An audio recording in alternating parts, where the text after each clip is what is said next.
तो आज का वीडियो में हम देखने वाले हैं पॉलिटी से जुड़े हुए इंपॉर्टेंट क्वेश्चंस रहेंगे। जो कि बात की जाए तो किसी भी एग्जाम के आपके रिलेटेड जो कॉम्पिटिटिव एग्जाम है उसके लिए इम्पोर्टेंट रहेगा। सबसे पहले शुरुआत करते हैं, देखिए कॉन्स्टिट्यूशन से। संविधान में बात की जाए तो संविधान दो प्रकार होते हैं, कॉन्स्टिट्यूशन लिखित और अलिखित। लिखित संविधान वह संविधान होता है जो कि किसी संविधान सभा के द्वारा बनाया जाता है। जैसे भारत का संविधान है, यूएसए का संविधान है, तो ये सब क्या है, लिखित संविधान है। अलिखित संविधान की बात की जाए तो जो बिना संविधान सभा के द्वारा बनाया जाता है, जैसे बात हम बात करते हैं तो ब्रिटेन का संविधान है जो अलिखित संविधान है, और ब्रिटेन कॉन्स्टिट्यूशन है। अब बात की जाती है, अब हम आगे भारत के संविधान के लिए संविधान सभा का विचार सर्वप्रथम किसने दिया था, तो एम एन रॉय ने दिया था। किसने दिया था, एम एन रॉय ने। तो भारत के संविधान के लिए संविधान सभा का विचार सर्वप्रथम एम एन रॉय ने दिया था। इन्होंने बात की जाए तो 1934 में दिया था। 1935 में बात की जाए तो कांग्रेस, जो आईएनसीएम कह सकते हैं कि इंडियन नेशनल कांग्रेस, ने मांग की थी आधिकारिक रूप से 1935 में संविधान सभा के। और 1938 में बात की जाए तो जवाहरलाल नेहरू ने संविधान सभा में केवल भारतीय होने की मांग की थी। 1940 में अंग्रेजों ने अगस्त प्रस्ताव में स्वीकार कर लिया। 1942 में बात की जाए तो भारत छोड़ो आंदोलन से पहले क्रिप्स मिशन ने कहा था कि संविधान सभा का गठन सेकेंड वर्ल्ड वार के बाद होगा, 1929 से 1945। 1946 में बात करते हैं तो कैबिनेट मिशन ने संविधान सभा का गठन किया था। तो संविधान सभा का गठन कब हुआ था, 1946 में हुआ था। तो संविधान सभा का गठन 1946 में हुआ था। कैबिनेट मिशन ने किया था संविधान सभा का गठन 1946 में। संविधान सभा में बात करते हैं तो 389 कुल सीटें थे, 296 ब्रिटिश भारत से थे, और 93 बात करते हैं तो रियासत से थी, जो देसी रियासत थी। और कांग्रेस बहुमत सीट जीती थी 208। 1922 में बात करते हैं तो 1922 में भारतीय संविधान भारतीयों की इच्छा अनुसार होगा, गांधी जी ने कहा था। 1895 में बात करते हैं तो 1895 में बाल गंगाधर तिलक द्वारा भारतीय संविधान सभा की अनआधिकारिक तौर पर मांग की गई थी। संविधान सभा का विचार औपचारिक रूप से बात करते हैं तो एम एन राय के द्वारा 1938 में किया गया था। संविधान सभा को मूर्त रूप किसने प्रदान किया था, तो जवाहरलाल नेहरू ने। उद्देश्य प्रस्ताव प्रियम्बल के हमारे जब बात करते हैं कॉन्स्टिट्यूशन के, तो यह किसके द्वारा लाया गया था, तो जवाहरलाल नेहरू के द्वारा लाया गया था। 13 दिसंबर 1946 को यह लाया गया था जवाहरलाल नेहरू के द्वारा। उद्देश्य प्रस्ताव, जिसे हम प्रस्तावना या फिर प्रियम्बल कहते हैं, यह किसके द्वारा लाया गया था, जवाहरलाल नेहरू के द्वारा। कब लाया गया था, 13 दिसंबर 1946 को लाया गया था, 13 दिसंबर 1946 को। और इसे बात की जाए तो अपनाया कब गया था, तो 22 जनवरी 1947, 22 जनवरी 1947 को इसे अपनाया गया था। 1938 में वयस्क मताधिकार के आधार पर संविधान सभा की मांग की गई थी जवाहरलाल नेहरू के द्वारा। भारत की संविधान सभा कैबिनेट मिशन द्वारा योजना द्वारा बनाया गया था। 1936 में कांग्रेस, जो जिसे आईएनसी भी कहते हैं, इंडियन नेशनल कांग्रेस, द्वारा संविधान सभा गठन की मांग की गई थी फैजपुर अधिवेशन में। तो 1936 में कांग्रेस द्वारा संविधान सभा गठन की मांग की गई थी फैजपुर अधिवेशन में। 389 हमने ऊपर देखा कि संविधान सभा में टोटल सीटें थे, जिसमें 296 ब्रिटिश भारत से और 93 जो थी देसी रियासत क्षेत्रों से थे। जिसमें हम बात करते हैं 296 जो ब्रिटिश भारत में, 292 ब्रिटिश भारत प्रांत, और 4 बात करते हैं जो दिल्ली, अजमेर, मोरवाड़ा, पूर्व और बलूचिस्तान, जो ब्रिटिश बलूचिस्तान था वो था। और कांग्रेस बात करते हैं तो 208 सीटें जीती थी, और मुस्लिम लीग की बात करते हैं तो 73 सीट जीती थी। एक सीट पर बात करेंगे तो हम 10 लाख जनसंख्या पर एक सीट था। तो उस समय जो संविधान सभा का निर्माण हुआ था, जिसमें बात की जाए तो टोटल 300 जो 89 सीटें थी वह किस प्रकार से हो रहे थे, तो एक सीट 10 लाख जनसंख्या पर हो रही थी।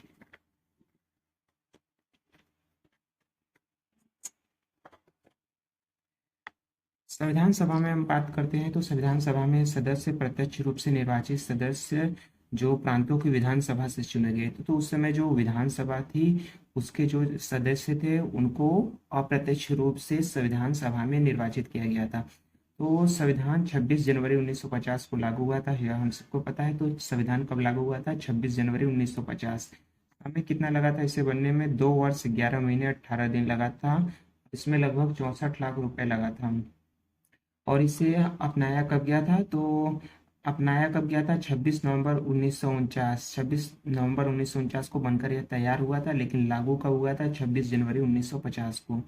संविधान सभा की पहली बैठक बात करेंगे तो 9 दिसंबर 1946 से। इसके अध्यक्ष बात करते हैं जो अस्थायी उस समय हुए थे, डॉक्टर सच्चिदानंद सिन्हा।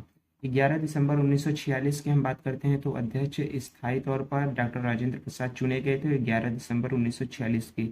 तो सबसे पहले संविधान सभा के पहली बैठक में जो इसके अध्यक्ष हुए थे अस्थायी तौर पर, कौन थे? डॉक्टर सच्चिदानंद सिन्हा। और दूसरे बात की जाती है तो 11 दिसंबर 1946 के जब इसकी स्थायी अध्यक्ष बने थे तो कौन बने थे? डॉक्टर राजेंद्र प्रसाद। 26 जनवरी 1930 को कांग्रेस ने स्वाधीनता दिवस मनाया था, इसलिए 26 जनवरी 1950 को लागू किया गया था। एक निर्वाचित संविधान सभा द्वारा भारत के संविधान का निर्माण करने का प्रस्ताव ब्रिटिश कैबिनेट डेलीगेशन द्वारा 1946 द्वारा किया गया था। भारत के संविधान का मूल दस्तावेज किसके द्वारा लिखा गया था? तो हस्तलिखित है प्रेम बिहारी नारायण रायजादा के द्वारा। भारतीय संविधान की प्रिंटिंग कहाँ हुई थी? तो देहरादून में हुई थी। उद्देश्य प्रस्ताव, जिसे हम प्रस्तावना कहते हैं, जवाहरलाल नेहरू के द्वारा लाया गया था 13 दिसंबर 1946 को, और लागू कब हुआ था? 22 जनवरी 1947 को। भारतीय संविधान में कुल महिला सदस्य कितनी थी? तो 15 थी। विधानसभा के 284 उपस्थित सदस्यों ने संविधान पर हस्ताक्षर किए थे। तो कितने लोगों ने हस्ताक्षर किए थे संविधान पर? तो विधानसभा के 284 उपस्थित सदस्यों ने साइन किए थे संविधान पर। भारतीय जो संविधान है में कितने सभा हुए थे? तो 11 सत्र हुए थे भारतीय संविधान सभा में। और पहली बात की जाए तो 9 से 23 दिसंबर 1946 को हुआ था, और 11वां अंतिम बात करते हैं तो 14 से 26 नवंबर 1949 को हुआ था। भारतीय जो संविधान सभा ने संविधान को अंतिम रूप किस दिन पारित किया था? तो 26 नवंबर 1949 को, और लागू हो गया था 26 जनवरी 1950 को। राष्ट्रीय झंडा की हम बात करते हैं तो राष्ट्रीय झंडा समिति के अध्यक्ष, सॉरी, राष्ट्रीय झंडा की बात करते हैं तो जिसे अपनाया कब गया था? 22 जुलाई को। 22 जुलाई 1947 को राष्ट्रीय झंडा हमारा अपनाया गया था। और संविधान सभा में झंडा समिति के अध्यक्ष कौन थे? तो जेबी कृपलानी। झंडा समिति के अध्यक्ष कौन थे? जेबी कृपलानी। और तदर्थ झंडा समिति के अध्यक्ष कौन थे? इसके अध्यक्ष थे डॉक्टर राजेंद्र प्रसाद। संविधान सभा में सभी निर्णय सहमति और समायोजना से लिया जा रहा था। और संविधान की प्रारूप समिति के समक्ष प्रस्तावना का प्रस्ताव डॉक्टर बी आर अम्बेडकर ने प्रस्तुत किया। संविधान सभा के संवैधानिक सलाहकार कौन थे? तो बी एन राव थे संवैधानिक सलाहकार। संविधान सभा का प्रथम अधिवेशन कहाँ हुआ था? तो संविधान सभा का प्रथम अधिवेशन दिल्ली में हुआ था। और भारतीय संविधान में बात करते हैं तो संविधान सभा द्वारा बनाया गया था। भारतीय संविधान संविधान सभा द्वारा बनाया गया था, इसलिए हम इसे भारत को लिखित संविधान कहते हैं, भारत का है। और संविधान सभा के सदस्य जनता द्वारा अप्रत्यक्ष रूप से निर्वाचित हुए थे। बी आर अम्बेडकर की हम बात करते हैं। भीमराव अम्बेडकर का संविधान सभा में निर्वाचन पश्चिम बंगाल के क्षेत्र से था। संविधान सभा में देशी रियासत ने भाग नहीं लिया। कौन से देशी रियासत ने लिया था? तो हैदराबाद ने नहीं लिया था संविधान सभा में। संविधान की प्रस्तावना, हम जब बात करते हैं प्रियम्बल की, तो प्रस्तावना में तो संप्रभुता बात की जाए तो क्या होता है? संप्रभुता वह होता है जिसमें हम बात करते हैं तो आंतरिक और बाह्य फैसले स्वयं जो ले सके ऐसा देश होता है, उसे हम क्या कहते हैं? संप्रभुता। उद्देश्य प्रस्ताव बात की जाए तो 13 दिसंबर 1946 को जवाहरलाल नेहरू के द्वारा लाया गया था और 22 जनवरी 1947 को अपनाया गया था। न्याय की हम बात करते हैं प्रस्तावना में तो 3 विषय है, जिसमें बात की जाए सामाजिक, आर्थिक, राजनीतिक, सोशल, इकोनॉमिक एंड पॉलिटिक बात करते हैं तो हम यह किस देश से लिया गया है? जो विषय है, 3 विषय पर न्याय लिया गया किया गया है। प्रस्तावना में लिखा गया है कि 3 विषय पर न्याय। और बात करते हैं सामाजिक, आर्थिक, राजनीतिक, तो यह किस देश से लिया गया था? तो यूएसएसआर। और स्वतंत्रता की बात की जाए तो इसमें 5 विषय थे, जो कि विचार, अभिव्यक्ति, विश्वास, धर्म, उपासना, thought, expression, belief, faith and worship. समानता की बात करते हैं तो समानता किन 2 विषयों पर था? तो समानता प्रतिष्ठा और अवसर पर था। किसे निर्देशों का साधन माना गया है? तो हमारे जो डीपीएसपी है, directive principle of state policy, राज्य की नीति निर्देशक तत्व, उन्हें बात की जाए तो निर्देशों का साधन माना गया है। प्रस्तावना की कानूनी प्रकृति क्या है? तो यह लागू करने योग्य नहीं है। Preamble is not enforceable. प्रस्तावना, संविधान की प्रस्तावना यूएसए से प्रेरित। तो भारत की संविधान की प्रस्तावना कहाँ से प्रेरित है? यूएसए से। प्रस्तावना की भाषा बात की जाए तो ऑस्ट्रेलिया से लिया गया है। संघवाद और साम्यवाद, बजट जैसे जो ये शब्द हैं भारतीय जो संविधान की प्रस्तावना में नहीं है। 1960 बेरोबाड़ी केस बात की जाए तो प्रस्तावना संविधान का भाग नहीं है और संशोधन नहीं हो सकता है। तो 1960 के जो बेरोबाड़ी केस था उसमें कहा गया था कि जो प्रस्तावना है हमारे संविधान का भाग नहीं है और इसमें संशोधन भी नहीं हो सकता। लेकिन हम जब बात करते हैं 1973 के केशवानंद भारती केस, इसमें बात की जाए तो कहा गया कि प्रस्तावना और संविधान में संशोधन हो सकता है, लेकिन जो संविधान की आधारभूत संरचना होता है उसमें संशोधन नहीं हो सकता। प्रस्तावना में शब्द जोड़ा गया था तो 42 CN 42वें संविधान संशोधन 1976 में जोड़ा गया था। दो शब्द जोड़े गए थे, समाजवादी, धर्मनिरपेक्ष। आधारभूत संरचना हम बात करते हैं जबकि जिसमें बात किया गया है कि उसमें संशोधन नहीं हो सकता है, लेकिन यह समय समय पर बताएगा सुप्रीम कोर्ट की हमारी जो आधारभूत संरचना क्या है। उद्देश्य प्रस्ताव की जब हम बात करते हैं तो 13 दिसंबर 1946 से 22 जनवरी 1947 को जवाहरलाल नेहरू के द्वारा लाया गया था। भारत की प्रस्तावना की बात करते हैं तो किसके द्वारा लाया गया था? Jawaharlal Nehru. Doctor B R Ambedkar की बात करते हैं तो डॉक्टर बी आर अम्बेडकर द्वारा संविधान का हृदय और आत्मा किसे कहा गया है? तो आर्टिकल 32 को बात की जाए, आर्टिकल 32 को कहा गया है संविधान की हृदय और आत्मा, किसके द्वारा? बी आर अम्बेडकर के द्वारा। संवैधानिक उपचारों का अधिकार बात की जाए तो किसे कहा गया है? सुप्रीम 5 तरह की जो रीड जारी करता है संविधान के उपचारों का, संवैधानिक उपचारों का अधिकार बात करते हैं, कॉन्स्टिट्यूशनल रेमेडीज किसे कहा गया है? आर्टिकल 32 को। भारत की प्रस्तावना का विचार किससे लिया गया है? तो भारत की प्रस्तावना का विचार यूएसए से लिया गया है। 42वें संविधान संशोधन 1976 से प्रस्तावना में समाजवादी, धर्मनिरपेक्ष दो शब्द जोड़े गए थे, सोशलिस्ट एंड सेकुलर शब्द जोड़े गए थे। कब जोड़े गए थे? 42वें संविधान संशोधन 1976 से।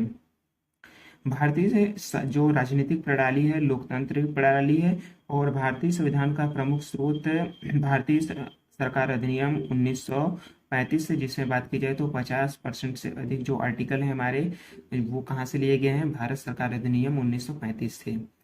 जो संघीय प्रणाली है यह कहाँ से लिया गया है? भारत सरकार अधिनियम 1935 से। राज्यपाल का पद, लोक सेवा आयोग और इंडियन गवर्नमेंट एक्ट 1935 से लिया गया है ये सब। 1935 इंडियन गवर्नमेंट एक्ट 1935 से कौन से लिए गए हैं?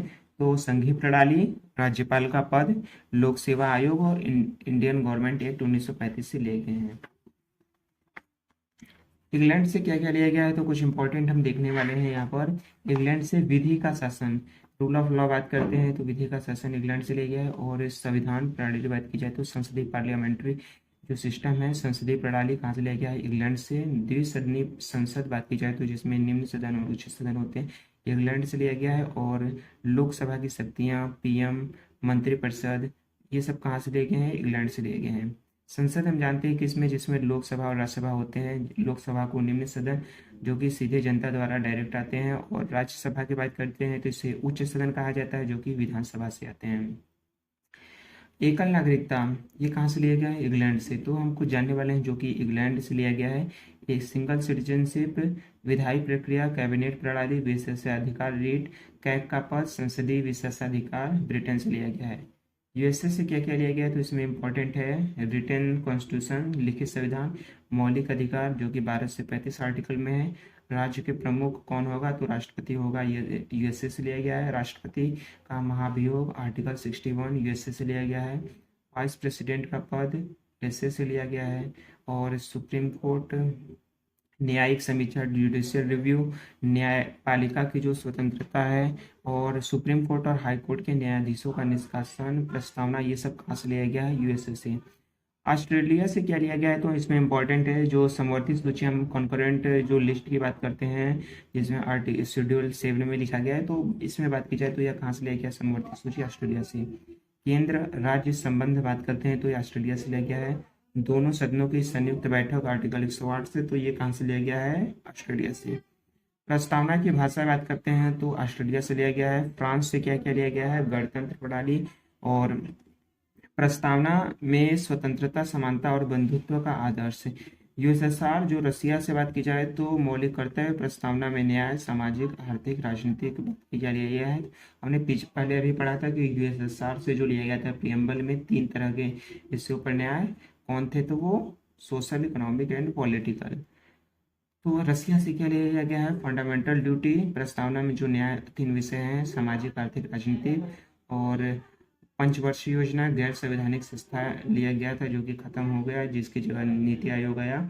और मौलिक कर्तव्य की बात करते हैं तो पार्ट 4A में है और आर्टिकल 51 है। स्वर्ण सिंह समिति के जो सिफारिश पर आया था मौलिक कर्तव्य, शुरू में 10 बिंदु थे, बाद में जाकर 86वां संविधान संशोधन 2002 हुआ जिसमें 11वां बिंदु जोड़ा गया था, जिसमें शिक्षा से 6 से 14 वर्ष के बच्चों के लिए शिक्षा के लिए था। जर्मनी से बात करते हैं तो क्या लिया गया है, तो आपातकाल का प्रावधान इमरजेंसी प्रोविजन कहाँ से लिया गया है, जर्मनी से। आपातकाल के दौरान मौलिक अधिकार जो निरस्त हो जाएंगे, यह कहाँ से लिया गया है, जर्मनी से। अब हम देखने वाले हैं कनाडा से क्या क्या लिया गया है।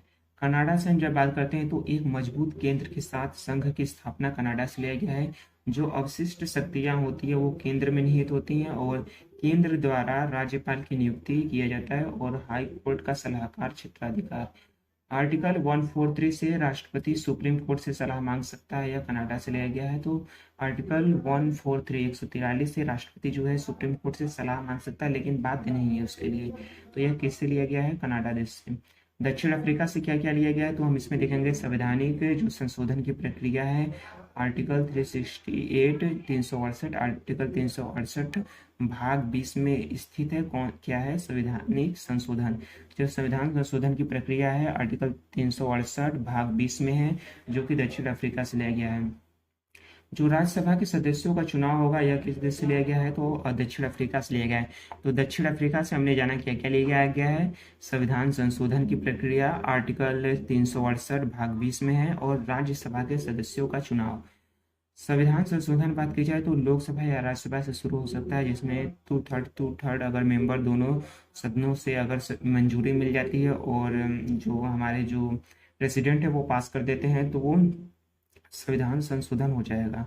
वहीं बात करते हैं राज्यसभा में 250 सीटें हैं, जिसमें से बात करते हैं तो 238 निर्वाचित जो सदस्य आते हैं, जो कि दक्षिण अफ्रीका से लिया गया है। ये 238 जो निर्वाचित सदस्य आते हैं प्रक्रिया, और 12 जो नामांकित होता है यह किसके द्वारा लिया गया है, तो यह राष्ट्रपति के द्वारा किया जाता है। यह प्रक्रिया जो होती है 12 नामांकन करने की, आयरलैंड से लिया गया है।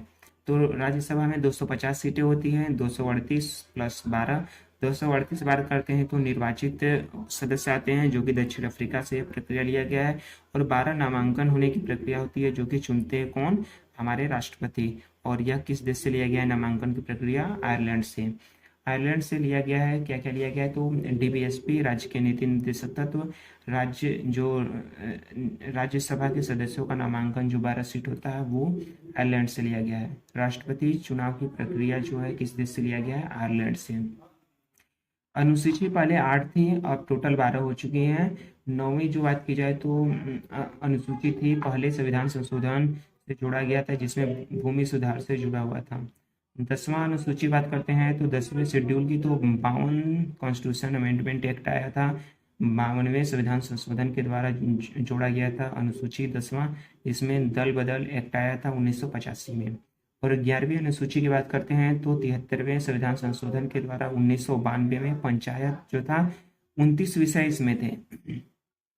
12वें शेड्यूल की हम जब बात करते हैं तो 12वीं अनुसूची 74वें संविधान संशोधन के द्वारा आया गया था। 12वीं अनुसूची जिसमें 1992 में आया था, जिसमें नगर पालिका से जुड़े हुए था और इसमें 18 विषय थे। न्यायपालिका को कार्यपालिका से अलग किया जाता है, कौन से आर्टिकल द्वारा, आर्टिकल 50 के द्वारा।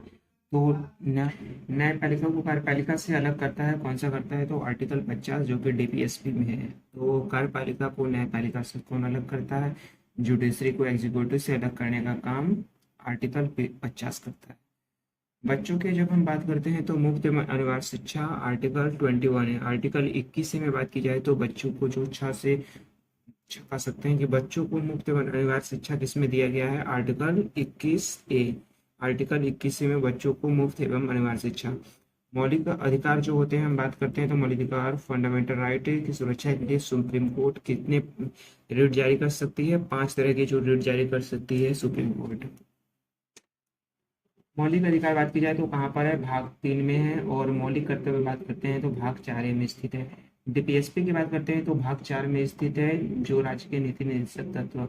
और नागरिकता बात करते हैं तो भाग 2 में स्थित है। मूल अधिकार बात की जाए तो फंडामेंटल राइट, जिसमें बात की जाए तो आर्टिकल 19 क्या कहता है, जिसमें हमें 6 प्रकार की स्वतंत्रता है। कौन से वो 6 चीजें हैं, बोलने की, सभा करने की, संघ बनाने की, घूमने की, बसने की, व्यवसाय करने की हमें स्वतंत्रता है। मौलिक अधिकार संशोधन की बात करते हैं तो मौलिक अधिकार संशोधन आर्टिकल 368 आर्टिकल 368 साउथ अफ्रीका से लिया गया है, जिसमें हम बात करते हैं तो लोकसभा या राज्यसभा कहीं से भी हम शुरू कर सकते हैं।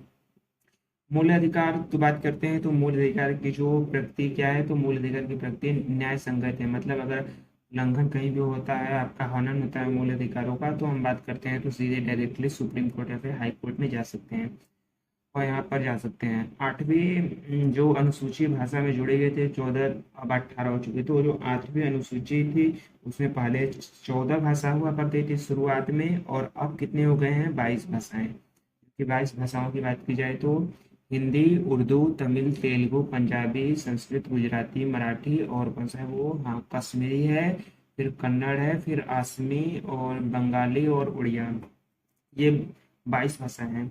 जिसमें हम बात करते हैं तो 21वें संविधान संशोधन से सिंधी जोड़ा गया था 1967 में, और 71वें संविधान संशोधन से कोंकणी, मणिपुरी, नेपाली जोड़ा गया था 1992 में, और 92वें संविधान संशोधन बोडो, डगरी, मैथिली, संथाली जोड़ा गया था 2003 में। तो इस तरह कर से पूरे 22 भाषाएं हो गए, 14 जुड़ गए। तो पहले के 14 कौन से भाषाएं, तो हिंदी, उर्दू, तमिल, तेलुगु, पंजाबी, संस्कृत, गुजराती, मराठी, कश्मीरी, कन्नड़, असमी, बंगाली, उड़िया, ये 14 भाषाएं थी। इसमें 8 और जोड़ा गया था बाद में रुक रुक कर समय के साथ, जिसके साथ सिंधी, कोंकणी, मणिपुरी, नेपाली, बोडो, डोगरी, मैथिली, संथाली, ये सब भाषाएं जोड़ी गई थी। आगे मूल अधिकार हम बात करते हैं, फंडामेंटल से राइट से जुड़े हुए इंपॉर्टेंट तथ्य यहाँ पर है कुछ। जैसे आर्टिकल 12 से 35 में हम बात करते हैं तो भाग 3 में है, यूएसएस से लिया गया है।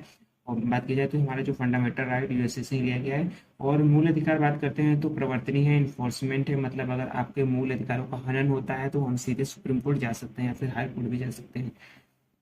आर्टिकल 12 से 35 तक है मूल अधिकार। और आर्टिकल 12 राज्य की परिभाषा, डेफिनेशन ऑफ स्टेट, इसमें मतलब होता है कि जो राज्य का मतलब जो देश में जो गवर्नमेंट ऐसी संस्थाएं हैं जो कि खुद बना सकती हैं कुछ कानून, उसे कहते हैं हम राज्य की परिभाषा।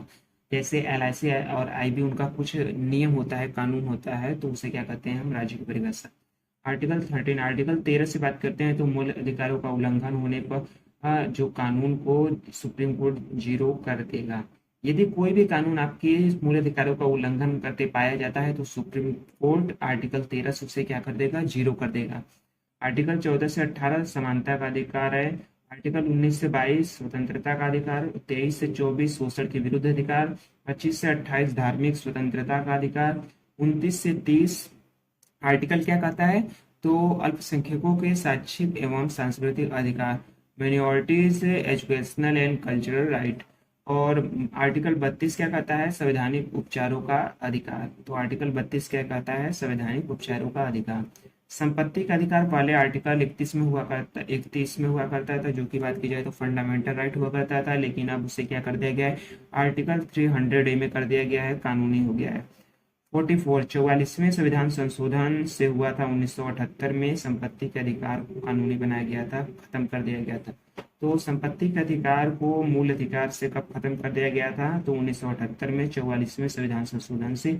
उसमें पीएम हमारे जो थे, पीएम मोरारजी देसाई थे, जनता दल की सरकार थी। शिक्षा का अधिकार आर्टिकल 21A 86वें संविधान संशोधन 2002 में आया था। तो शिक्षा का अधिकार आर्टिकल 21A किस संविधान संशोधन से, 86वें संविधान संशोधन 86 से, कॉन्स्टिट्यूशन अमेंडमेंट 2002। जीवन का अधिकार राइट ऑफ लाइफ आर्टिकल 21 से संबंधित है। आर्टिकल 23 बंधुआ मजदूरी पर बैन लगाया गया है, जो भी स्लेवरी होती है उस पर, आर्टिकल 23 से। और आर्टिकल 24 कहता है कि 14 वर्ष से जो कम वर्ष के बच्चे हैं उन्हें खतरनाक स्थानों या फिर खतरनाक कारखानों में नौकरी नहीं करने दी जाएगी, यह आर्टिकल 24 कहता है।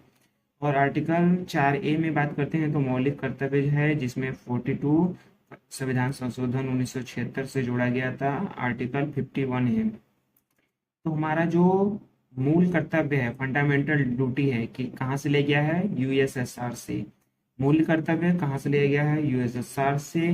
किस ये आर्टिकल में है, तो 51A में है। और यह किस भाग में है, 4A में है। और यह किस संविधान संशोधन से जोड़ा गया था, तो 42वें संविधान संशोधन 1976 से जोड़ा गया था।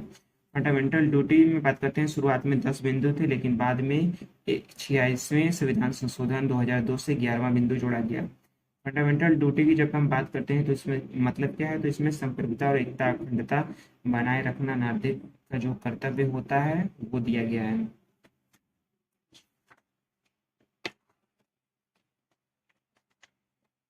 मौलिक अधिकारों को बनाए रखने के लिए सुप्रीम कोर्ट आर्टिकल 32 से और वहीं हाई कोर्ट आर्टिकल 226 से रिट जारी कर सकता है मौलिक अधिकारों को बचाने के लिए। तो हमने देखा कि मौलिक अधिकारों को बचाने के लिए सुप्रीम कोर्ट आर्टिकल 32 से रिट जारी करता है और हाई कोर्ट 226 से रिट जारी करता है।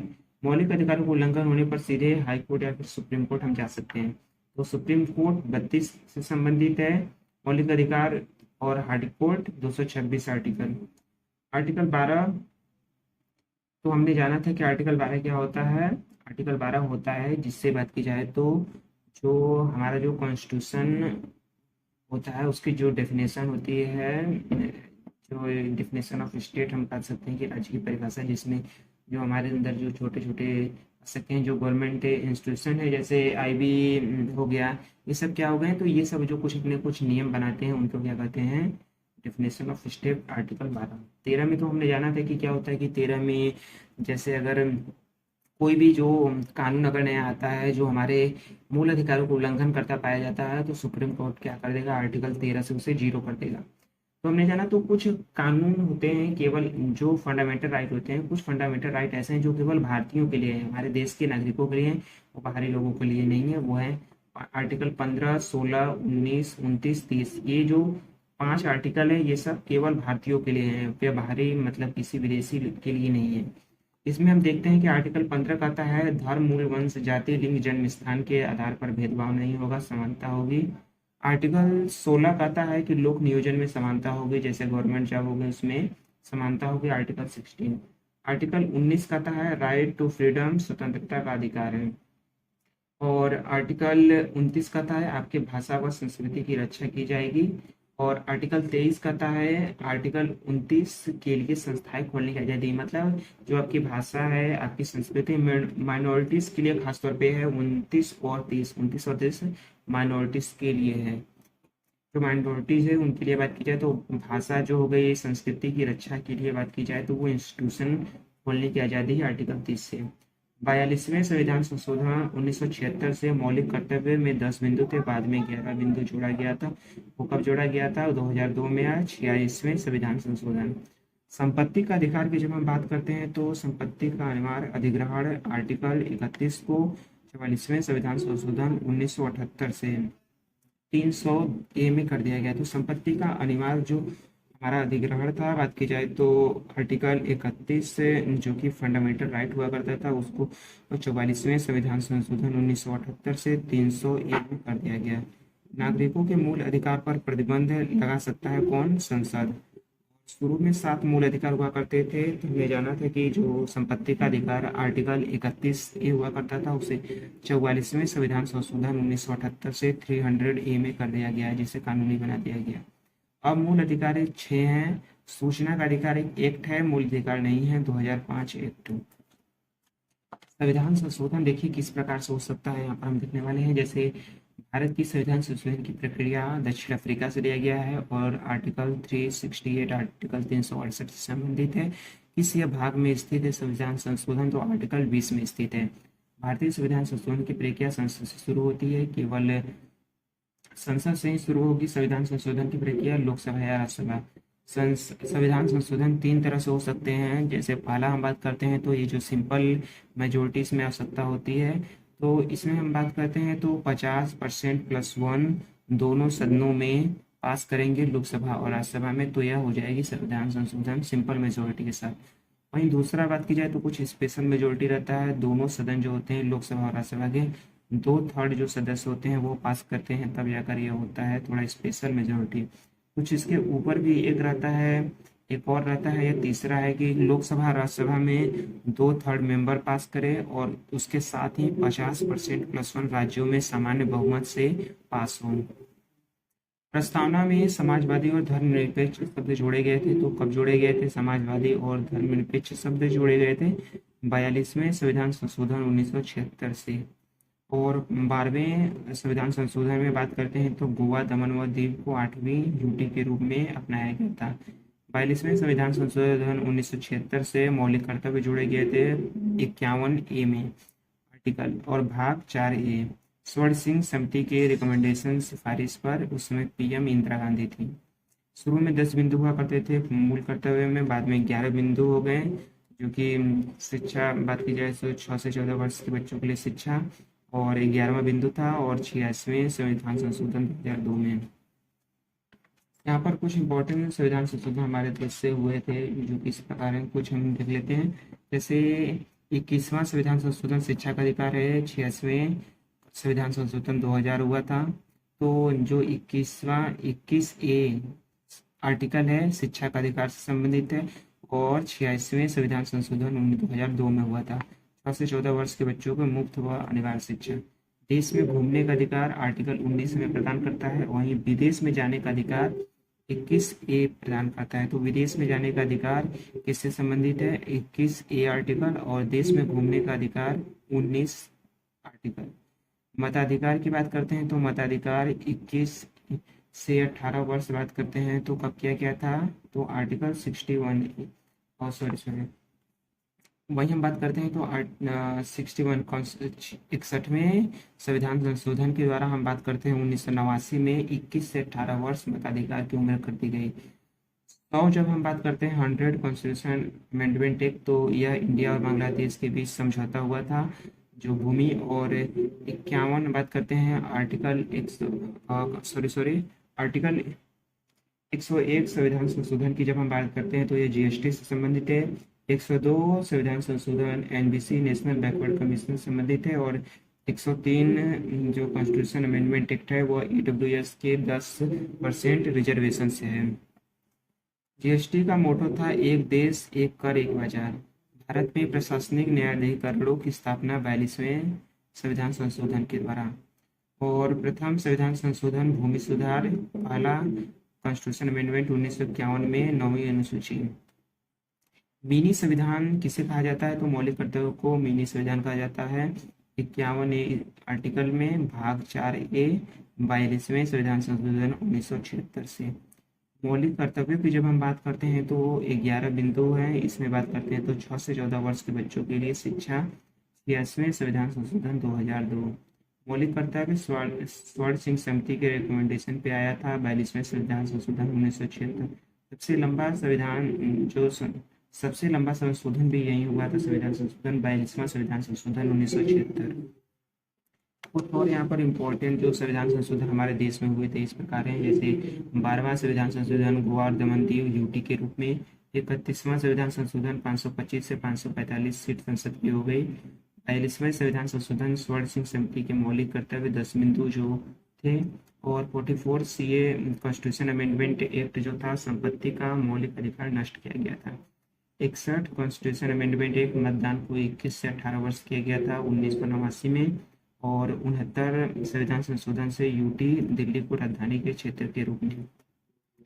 14वें संविधान संशोधन हिमाचल प्रदेश, त्रिपुरा, मणिपुर, गोवा के लिए विधानसभा का निर्माण, और पहले संविधान संशोधन 9वीं अनुसूची संबंधित था, और जो कि भूमि सुधार संबंधित था, और राजघराने और आगे कुछ इम्पोर्टेंट जैसे 53 संविधान संशोधन मिजोरम राज्य विशेष प्रावधान दिया गया था।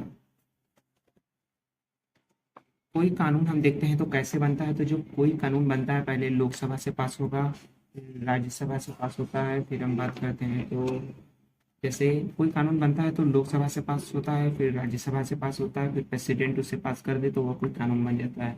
जब हम बात करते हैं अगर लोकसभा किसी बिल को काट दिया है, राज्यसभा ने भी काट दिया है, तो वो बिल पास नहीं होता है।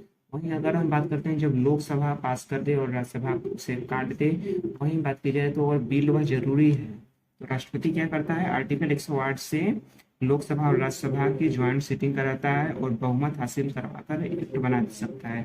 जिसमें हम बात करते हैं तो जिसमें सिंपल मेजोरिटी चाहिए होता है लोकसभा और राज्यसभा की 50% प्लस 1 मेंबर्स साइन करे और प्रेसिडेंट उसको पास कर देता है तो कानून बन जाता है।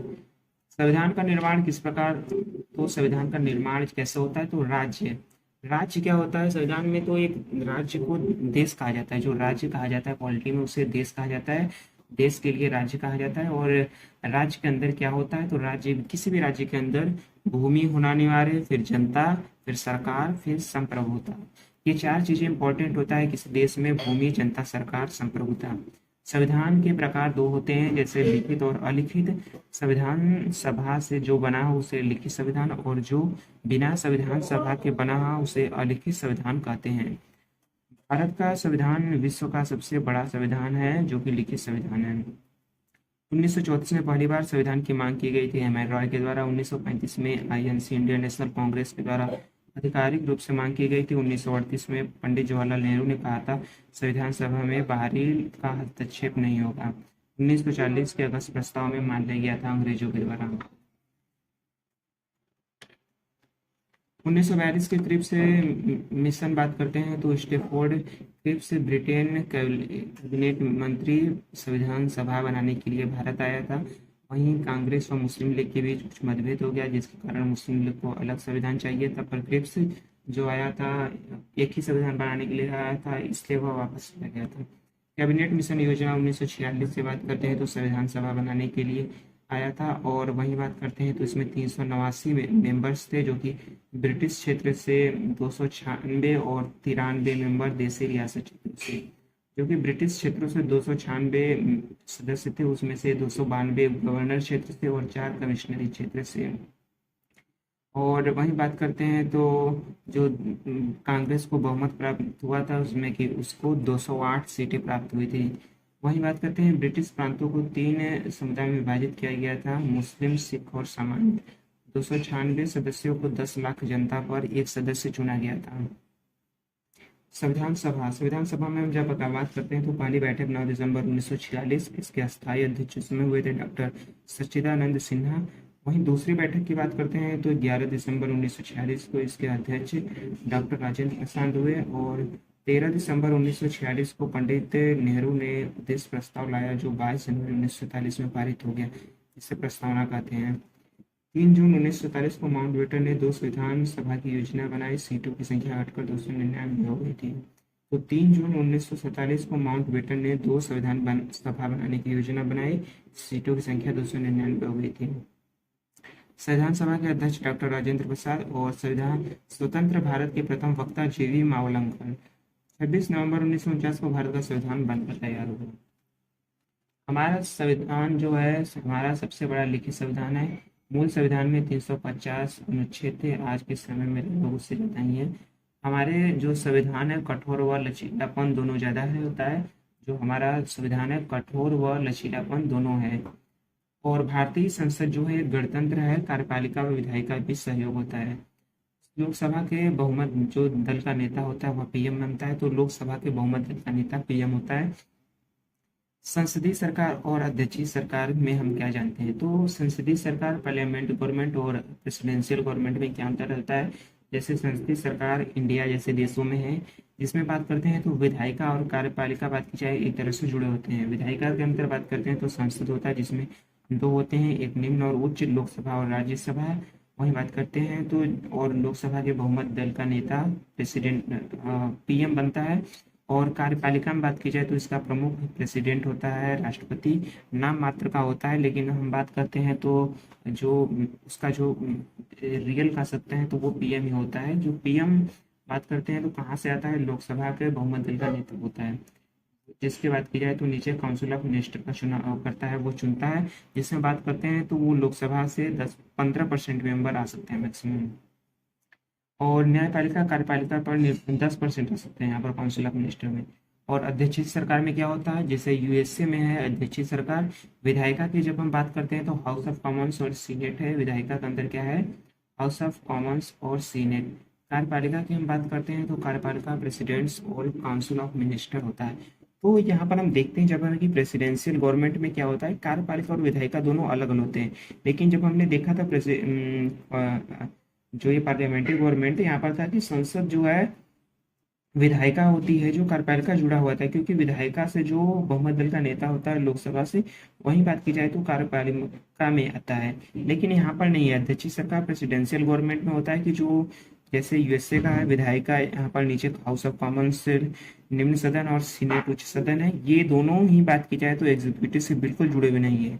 एग्जीक्यूटिव का कार्य अलग है और जो लेजिस्लेटिव कार्य अलग है। प्रेसिडेंट जो है होता है वो स्वयं ही काउंसिल ऑफ मिनिस्टर का चुनाव करता है, उसका कोई भी रिलेशन नहीं होता है विधायिका के साथ। लेकिन यहाँ पर भारत में ऐसा नहीं है। भारत जैसे देशों में जो काउंसिल ऑफ मिनिस्टर के सदस्य आते हैं वो लोकसभा और राज्यसभा से आते हैं। न्यायपालिका कार्यपालिका पर निर्भर नहीं है क्योंकि ये स्वतंत्र है, क्योंकि जो जुडिशरी होती है वो कार्यपालिका पर निर्भर नहीं होती है। जैसे हमारा सुप्रीम कोर्ट, उसका कोई लेना देना नहीं है कार्यपालिका से। कानून देखिए, लेजिस्लेटिव एग्जीक्यूटिव और जुडिशरी के क्या कार्य हैं। तो सबसे पहले बात की जाए तो लेजिस्लेटिव विधायिका होती है, इसका कानून बनाना निर्माण होता है, कानून का निर्माण करना विधायिका का कार्य होता है, जिसके अंदर लोकसभा और राज्यसभा होते हैं। और कार्यपालिका का कार्य क्या होता है, तो कार्यपालिका जो संचालन करती है, कानून लागू करती है। इसमें बात की जाए तो प्रमुख राष्ट्रपति होता है, और उसके नीचे बात करते हैं तो प्राइम मिनिस्टर जो हमारे प्रधानमंत्री होते हैं, और प्रधानमंत्री काउंसिल ऑफ मिनिस्टर मंत्रिपरिषद का निर्माण करता है, जिसमें बात की जाए तो वह लोकसभा और राज्यसभा से मेंबर्स को चुनते हैं, जो कि लोकसभा से बात करते हैं 10% मैक्सिमम सदस्यों को चुन सकते हैं। जो दूसरे के अंदर बात करते हैं तो यह जो कानून बनता है उसकी जांच करती है, और जिसके अंतर्गत सुप्रीम कोर्ट, हाई कोर्ट और लोअर कोर्ट है। आर्टिकल 61 है संविधान संशोधन बात करते हैं तो 61वें संविधान संशोधन एक्ट से क्या हुआ था, 1989 में मतदान 21 से 18 वर्ष उम्र कर दी गई थी। फेडरल जो संघात्मक होता है मतलब शक्तियों का विभाजन करना, जैसे केंद्र और राज्य के में सरकारों को शक्तियां देना। एग्जाम्पल संविधान, जैसे यूनिटरी में हम बात करते हैं, यूनिटरी एकात्मक होती है, जैसे सभी शक्ति केंद्र के पास वो यूनिटरी होती है। जब फेडरल की बात करते हैं, जब शक्तियां दोनों को बांट दी गई, राज्यों और जो हमारा सेंटर है, सेंटर और स्टेट दोनों को शक्तियां बांटना फेडरल होता है। वहीं बात करते हैं यूनिटरी, सभी शक्तियां केंद्र में दे देना। जैसे नागरिकता हो गया, यूपीएससी हो गया, आपातकाल, न्यायपालिका, एकल नागरिकता। स्थानीय सरकार क्या होता है, तो ग्राम सभा, जो भी 18 वर्ष की उम्र पूरी कर लेता है वो क्या होता है, ग्राम सभा होता है, जनता। और वहीं बात करते हैं जो ग्राम सभा से क्या बनता है, वहां पर चुनाव होता है जो कि प्रधान बनता है, और यहाँ पर जो सरकार का एग्जीक्यूटिव का कार्य करता है वीडियो। और जो जनता होती है ग्राम सभा की, उससे क्या बनता है, बीडीसी। बीडीसी जो विलेज डेवलपमेंट काउंसिल, और बीडीसी से क्या निर्माण होता है, ब्लॉक प्रमुख बनता है, चुनाव होता है, और इस पर एग्जीक्यूटिव सरकार की तरफ से कौन रहता है, वीडियो। और कई गांव की जनता से बात की जाए तो जिला पंचायत सदस्यों बनते हैं, और कई जिला पंचायत सदस्यों से चुनाव होता है, जिससे बात की जाए तो जिला प्रमुख बनते हैं, और इस पर एग्जीक्यूटिव का कार्य डीएम करते हैं। तो हमने जाना कि ये जो लोकल गवर्नमेंट कैसे होती है, स्थानीय सरकार कैसे कार्य करती है। सबसे पहले ग्राम सभा होती है जो कि 18 वर्ष की पूरी कर ली हो, कि जिसने आयु, वह ग्राम सभा होता है सदस्य। और वहां से बात की जाए तो प्रधान का चुनाव होता है, और वहां पर एग्जीक्यूटिव का कार्य गवर्नमेंट की तरफ से वीडियो करता है। और फिर गांव की जनता से बीडीसी का चुनाव होता है, फिर बीडीसी के जो सदस्य होते हैं उनसे ब्लॉक प्रमुख बनते हैं, और ब्लॉक प्रमुख के ऊपर बात की जाए तो वहां पर कौन सा एग्जीक्यूटिव का कार्य करता है, वीडियो। कई गांव की जनता से बात की जाए तो जिला पंचायत सदस्य बनते हैं, और जिला पंचायत जो सदस्य होते हैं उनसे बात करते हैं, जिला प्रमुख बनते हैं, और एग्जीक्यूटिव यहाँ पर कौन रहता है, डीएम रहता है। राज्य स्तर पर कानून बनाते हैं, जैसे विधानसभा और विधान परिषद, कानून लागू करता है राज्यपाल, उसके नीचे रहता है सीएम, फिर मंत्रिपरिषद का निर्माण होता है, फिर उसके नीचे आईएएस होता है। और केंद्र सरकार में बात करते हैं तो कानून बनाने का कार्य विधायिका के पास है, जो कि लोकसभा और राज्यसभा है। वहीं का जो लागू करता है, कौन करता है कानून को लागू, कार्यपालिका, जिसमें राष्ट्रपति प्रमुख होता है, वहीं पीएम होता है, उसके नीचे फिर काउंसिल ऑफ मिनिस्टर, फिर आईएएस। भारत सरकार अधिनियम 1935 लिए गए हैं। यहाँ से क्या क्या लिया गया, तो हमारे संविधान का लगभग 50% से अधिक जो नियम है वो कहाँ से लिया गया है, भारत सरकार अधिनियम, इंडियन गवर्नमेंट एक्ट 1935 से। फेडरल सिस्टम संघात्मक कहाँ से लिया गया है, इंडियन गवर्नमेंट एक्ट 1935 से। पब्लिक सर्विस कमीशन भी यहीं से लिए गए हैं। इंग्लैंड से क्या क्या लिया गया है, तो रूल ऑफ लॉ, विधि का शासन, और संसदीय प्रणाली, द्विसदनीय संसद, लोकसभा राज्यसभा, निम्न सदन लोकसभा, लेकिन अधिक शक्तिशाली यह होती है। लोकसभा में अध्यक्ष की शक्तियां पीएम, मंत्रिपरिषद, निम्न सदन के प्रति उत्तरदायी होते हैं जो सदस्य होते हैं।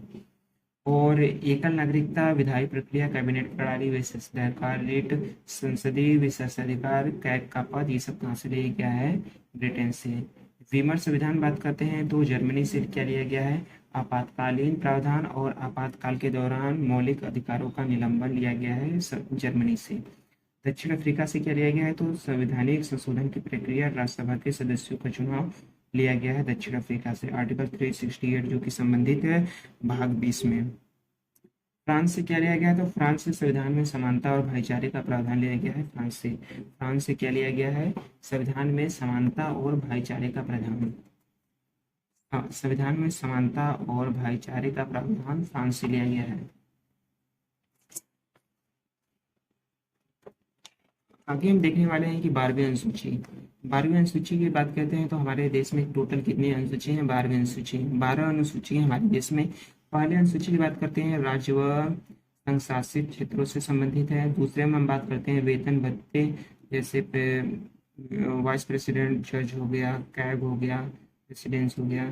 और शपथ की बात करते हैं जिसमें राष्ट्रपति नहीं आता, जिसमें और लोकसभा हो गया, सांसद हो गए, एमपी हो गए, एमएलए हो गए, इन सबके शपथ के बारे में किसमें दिया गया है, अनुसूची 3 में। अनुसूची 4 में हम जब बात करते हैं तो अनुसूची 4 किससे संबंधित है, राज्यसभा की सीटों का वर्णन यहाँ पर किया गया है जिसमें 250 सीटें हैं। 238 की बात की जाए तो वो इलेक्टेड होकर आते हैं, चुनकर आते हैं। वहीं 12 की बात की जाए तो नॉमिनेट होता है, उनका नामांकन होता है जो कि राष्ट्रपति करता है कला, साहित्य, विज्ञान, समाज सेवा के से। आगे हम बात करते हैं तो 5वीं अनुसूची क्या है, तो अनुसूचित क्षेत्र व जनजातियों की प्रशासन व नियंत्रण प्रावधान है। 6वें में हम बात करते हैं तो असम, मेघालय, त्रिपुरा, मिजोरम जनजातीय क्षेत्रों का प्रशासन दिया गया है 6वें में। 7वें में बात की जाए तो शक्तियों का बंटवारा संघ, राज्य और समवर्ती सूची के बीच। संघ सूची में बात करते हैं तो जैसे जो सेंटर के पास कोई पावर होती है, जैसे जनगणना, यूपीएससी, मुद्रा, विदेशी मुद्रा, बैंकिंग हो गया, रक्षा हो गया, ये सब क्या हो गया, संघ सूची, मतलब जो सेंटर के पास फुल पावर है। राज्य सूची जो कि राज्य के पास पावर है, कृषि हो गया, पंचायत हो गया, नगर पालिका, आरपीएससी, भूमि, भवन कर, ये सब क्या हो, राज्य सूची। और समवर्ती सूची होता है जो कि दोनों के पास बराबर पावर होते हैं, बराबर।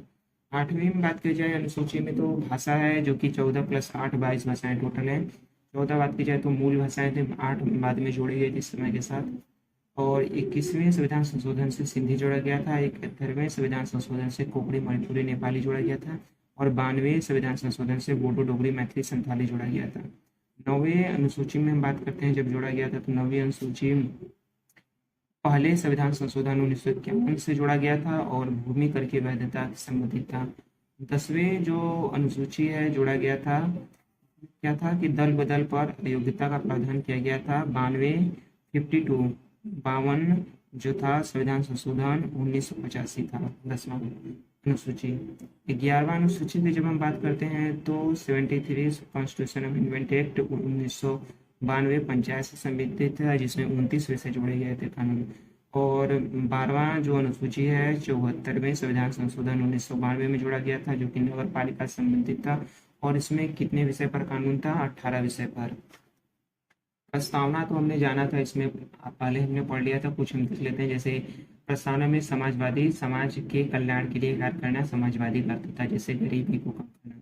और 13 दिसंबर 1946 को पंडित जवाहरलाल नेहरू जी ने उद्देश्य प्रस्ताव पेश किया था और 22 जनवरी 1947 को संविधान सभा ने स्वीकार कर लिया था और प्रस्तावना बन गया। प्रस्तावना प्रवर्तनीय नहीं है, मतलब यह लागू करने योग्य नहीं है।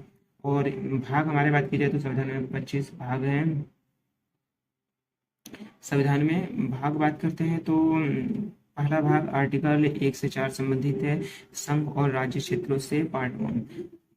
और इसमें हम बात करते हैं India that is Bharat union of state, India that is Bharat shall be union of state, यह पहला आर्टिकल है। और दूसरे आर्टिकल की हम बात करते हैं तो नए राज्यों की स्थापना संबंधित है। आर्टिकल 3 में हम जब बात करते हैं तो राज्यों के नाम, क्षेत्र, सीमा में परिवर्तन संबंधित है आर्टिकल 3। तो आर्टिकल 2 नए राज्यों की स्थापना होती है, फिर आर्टिकल 3 में राज्यों के नाम, क्षेत्र, सीमा में परिवर्तन।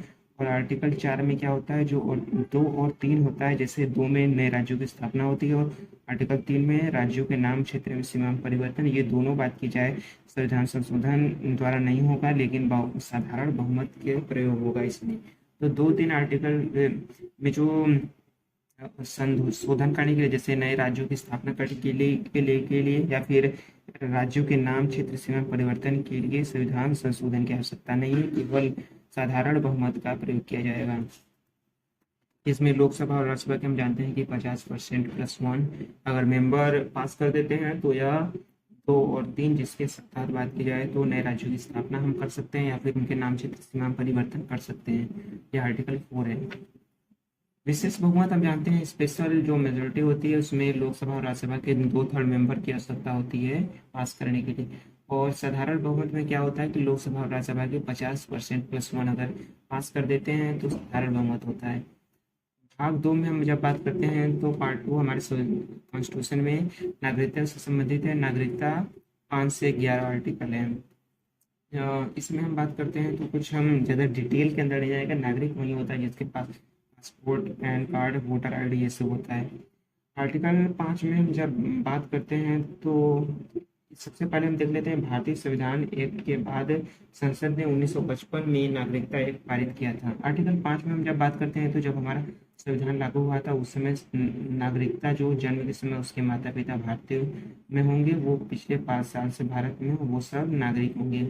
आर्टिकल 6 कहता था पाकिस्तान से भारत आने वाले लोगों को नागरिकता का अधिकार देना। 19 जुलाई 1948 के बाद जो पाक से भारत में आएगा उसके 6 महीने रजिस्ट्रेशन में रहना होगा। आर्टिकल 7 से कहता है कि पाकिस्तान में रहने वाले सभी भारतीयों को नागरिकता का अधिकार प्रदान करना। 1 मार्च 1947 से जो पाकिस्तान में भारतीय होगा उसे 6 महीने भारत में रहना होगा तो उसे नागरिकता दी जाएगी।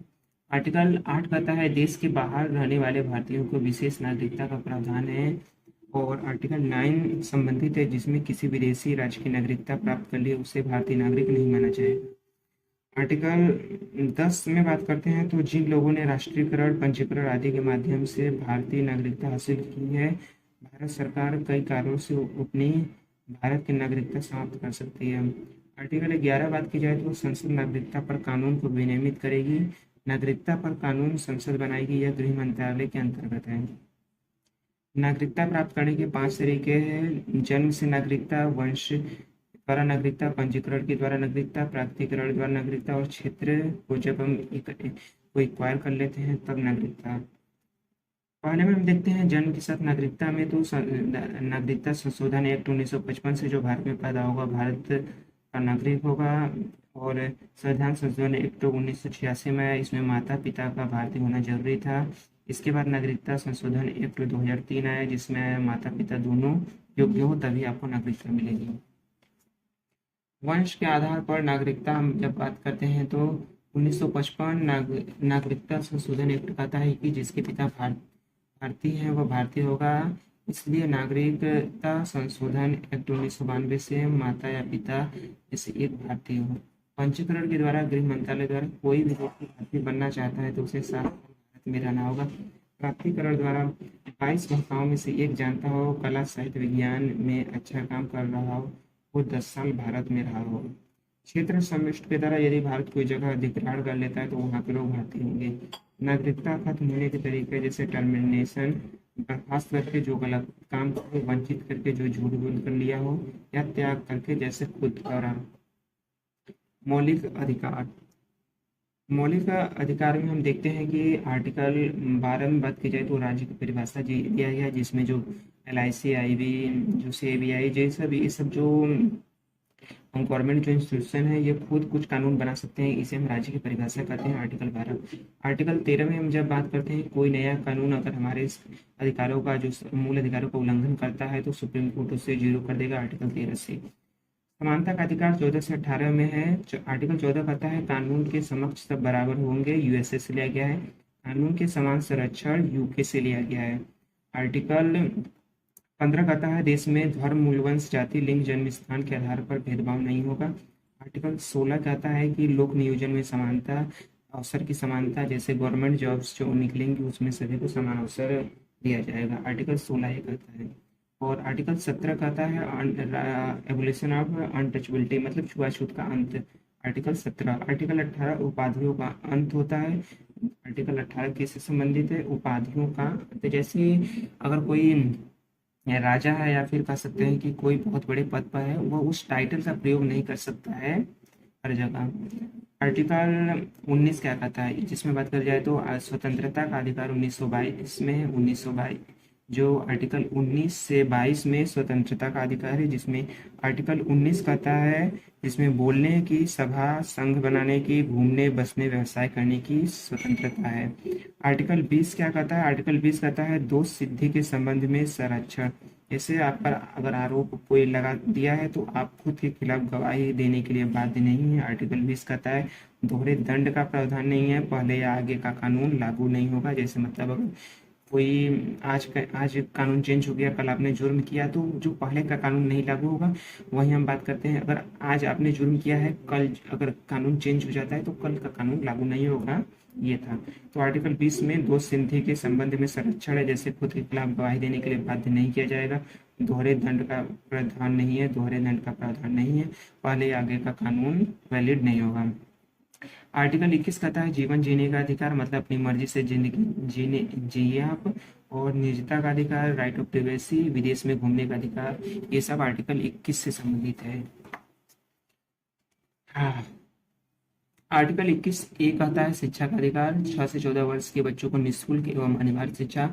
86 कॉन्स्टिट्यूशन अमेंडमेंट एक्ट, जिसमें बात की जाए 2002 से जोड़ा गया था। 21 ए आर्टिकल शिक्षा का अधिकार।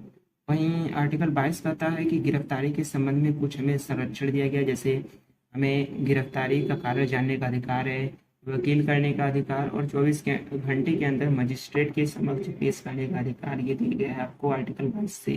तो आर्टिकल 22 से गिरफ्तारी के संबंध में संरक्षण दिया गया है, गिरफ्तारी का कारण जानने का अधिकार, वकील करने का अधिकार, 24 घंटे के अंदर मजिस्ट्रेट के समक्ष पेश करने का अधिकार। आर्टिकल 23 से हमें कुछ मूल अधिकार प्राप्त हैं, जैसे जबरन मजदूरी, मानव व्यापार, मानव तस्करी पर निषेध है। आर्टिकल 24 14 वर्ष के कम बच्चों को खतरनाक कारखानों आदि पर काम कराने की रोक। आर्टिकल 25 से 28 कहता है धार्मिक स्वतंत्रता का अधिकार है। आर्टिकल 25 से 28।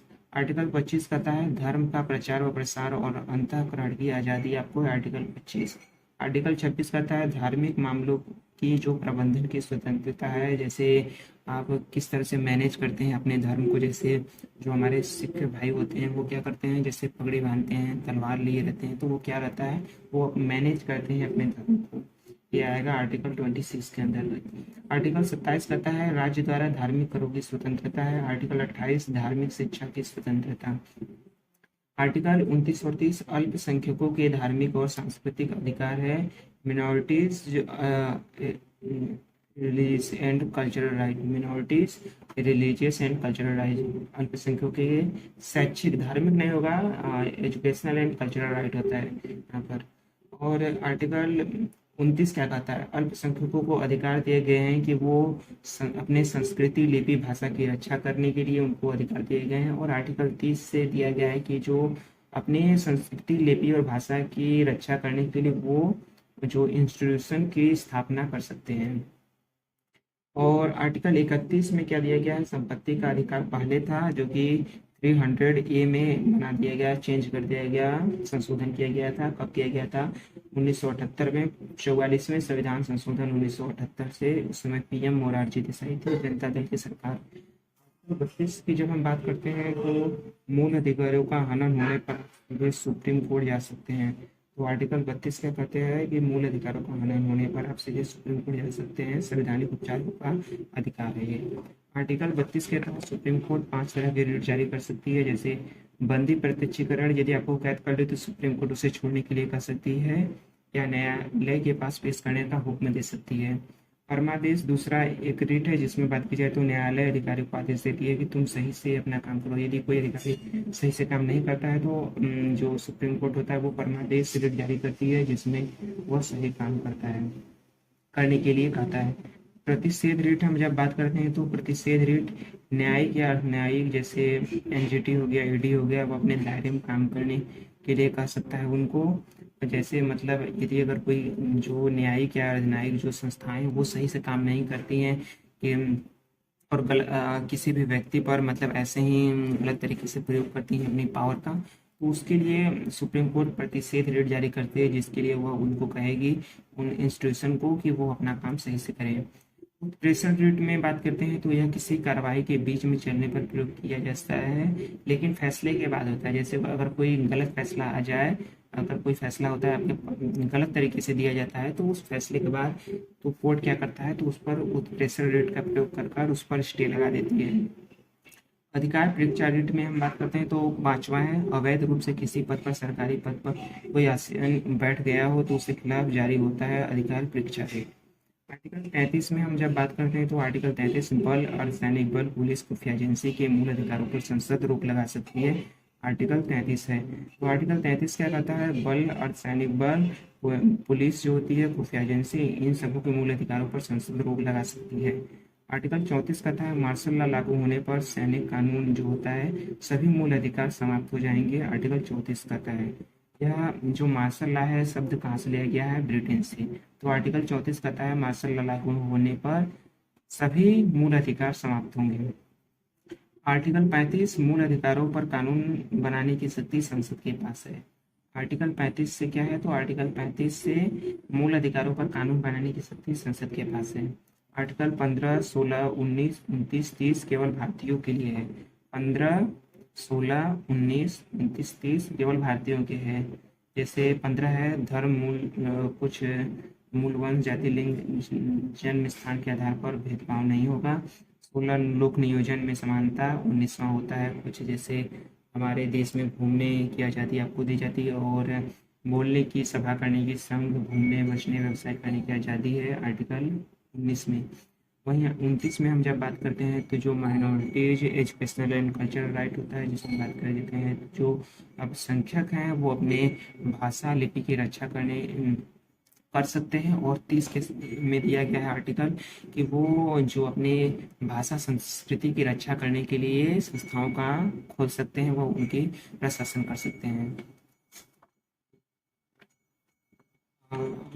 मूल अधिकारों की बात की जाए तो मूल अधिकार प्रवर्तनीय है, इन्फोर्सिबल है, और यह कब लागू हुआ था, 26 जनवरी 1950 को। राष्ट्रीय आपातकाल के दौरान आर्टिकल 20 व 21 को छोड़कर सभी मौलिक अधिकार निलंबित हो जाएंगे। मार्शल लॉ के दौरान सभी मौलिक अधिकार निलंबित हो सकते हैं। संविधान के लागू होने के समय 7 मूल अधिकार थे, लेकिन आज के समय में 6 हैं। संपत्ति का अधिकार 31 आर्टिकल को क्या किया गया था, 300A में संशोधन किया गया था 44वें संविधान संशोधन 1978 से। आर्टिकल 12 कहता है कि राज्य की परिभाषा केवल कानून बनाने वाली संस्थाओं के रूप में, जैसे कि बात की जाए तो जैसे गवर्नमेंट संस्थाएं हैं वो जैसे ईडी हो गया, ये सब हो गया, सीबीआई हो गया, ये सब क्या है, कुछ अपने कानून बना सकते हैं, ये आर्टिकल 12 है।